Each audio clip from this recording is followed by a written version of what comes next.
What's up guys? In this video we're going to be taking a look at the HiBoy S2 Electric Scooter. This is the video where you'll be able to determine if the electric scooter is for you or not. The items that we'll be covering will be what you get in the box, the scooter's features, how the scooter rides, and then I'll share my final thoughts featuring some of the cool things that I liked, some of the quirks that I was not really a fan of. So let's go ahead and get started. The HiBoy S2 is what I consider a budget-friendly electric scooter. While it does retail for $599, every time I've looked at the price, it's been discounted to $299. Amazon shows $329 right now currently with a $3 discount, which brings it down to $299. I'll leave a link in the description below so you can check it out if you're interested in purchasing. This did come in a large box, almost fully assembled, except for the handlebars. I wish I still had the box to show you how big the box was, but I don't. Just imagine a box big enough to fit the scooter in when it's folded down. The only assembly required is sliding the handlebar into the steering neck and screwing the 4 small Allen key bolts in, one on each or 2 on each side. They do provide you the correct Allen wrench and extra Allen key bolts in case you lose one or need to replace some. It has an owner's manual, and then you also get the charger. Let's have a look at the scooter from top to bottom, front to back. Starting with the handlebars, you have nice firm rubber hand grips. On the right handlebar, you have the rear brake lever for disc brake. You have the bell so you can get people's attention. It's not super loud. Maybe it'll get someone's attention. The throttle, which operates by rotating downward based on how quickly you want to accelerate. In the center, you have the display, which will display the current speed, what mode the scooter is in, and if the headlight is on or off, and the battery gauge. There's also a power button on the top near the display. If you hold it, it'll turn it on, and if you hold it down, it'll turn it back off. In front of the display, you have the headlight. Moving on to the left handlebar, you have the e-brake, which uses the electric motor to slow you down. Moving down to the steering neck, you have the hook, which doubles as a hook for folding the scooter, but also it will hold a light bag. Then you have the charging port. It has a rubber protective cover to help keep it clear from any elements. Now, just before you get to the front wheel, you have the latch. This allows you to lock the handlebars in an upward position, or unlatching this allows you to bend the handlebars down towards the rear for easy storage or transporting in a vehicle. Now we move on to the front wheel. This electric scooter is driven by the front wheel. It has 8.5-inch honeycomb tires. These tires are solid and don't require any air, which is nice, but also it normally creates a rougher ride.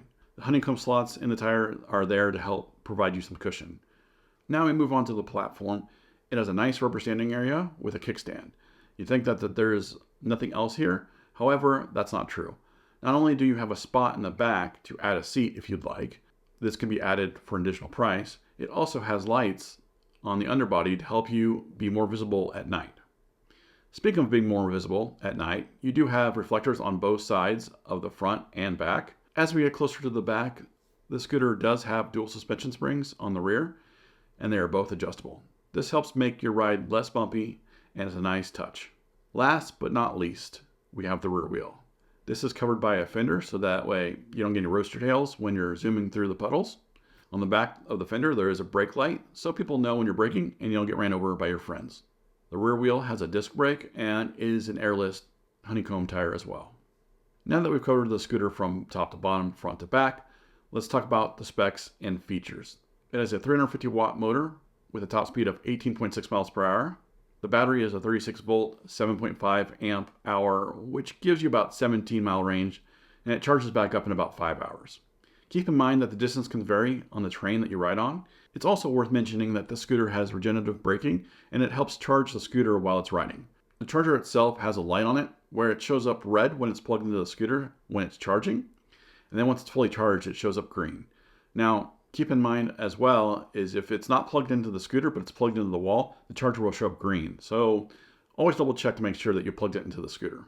One of the nice features of this scooter is it has a mobile app, allowing you to connect it to the scooter and fine tune it. The app connects to the scooter via Bluetooth and provides you more options. You can see a large speedometer at the top, which I assume you'll want to buy a handlebar mount for the phone if you're going to use this. Below is a nice graph of your battery life left. Now, the scooter does have the capability of being locked with the mobile app that prevents the motor from running. This way, you can lock it and go into the store if you want. However, someone can still go by and steal the scooter and use it as a normal scooter if they wanted to. So maybe not the best, but if you have it outside in a neighborhood and you don't want your neighbor riding it or something, or neighbor's kid or something riding, I don't know. If you have it at a party or something like that, you don't want someone riding it around, you can go ahead and lock it down if you want to. In the app, you're also able to toggle the lights on and off, as well as adjust the settings such as speed limits and cruise control. The nice thing is you can fine-tune the acceleration and brake response to your needs or any other rider's needs. This is a nice feature if you have a younger kid wanting to ride the scooter, or someone that's really new at riding scooters and doesn't want to just take off and hurt themselves. You can fine-tune the speed limit down to a lower speed limit, as well as slow the pace of acceleration to kind of allow them to get used to it. Here are my final thoughts on the HiBoy S2's electric scooter. I have to say that this has been enjoyable to ride, and I've had a blast running around testing it out. For a 350 watt motor, it does a great job powering my 230 pound body around. The only time I find it struggles is going up some pretty steep hills. Now, through my neighborhood, there's quite a few different steep hills. For the most part, it was going about 5 to 8 miles per hour, depending on the the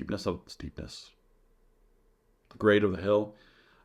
But I did find on a large hill, like on the street, it didn't go up all the way on the hill. So it's kind of, you got to decide where you're going to ride this thing. Going 18 miles per hour or so for a while and then slowing down to 8 miles per hour feels like a snail's pace. However, 8 miles per hour is still 8 miles an hour and it's still fairly fast going up a hill.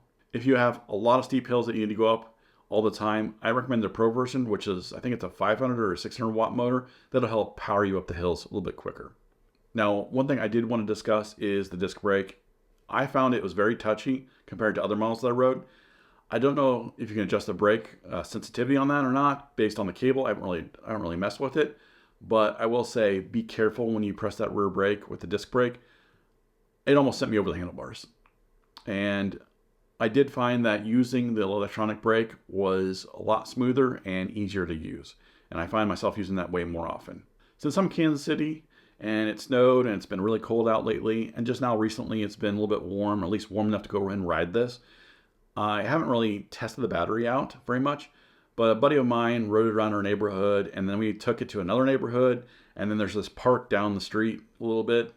We rode probably, I don't know, about 5 or 6 miles, and it did a pretty good job. It did about half the battery. And there was quite a few steep hills that we had to go up to, so got to keep that in mind. But I was pretty impressed with the battery life. The ride quality was fairly comfortable with the adjustable shocks, and with the mobile app, I was able to fine-tune the acceleration and electronic braking to my liking. If you're in the market for an electric scooter and can get this for $300, I'd highly recommend it. If you found this video helpful, please leave me a like, and feel free to ask any questions in the comment section down below. I'd love to hear from you. If you're new to my channel, please consider subscribing for more tech reviews, home automation, and home and automotive how-to videos. Thanks for watching, and I will see you next time.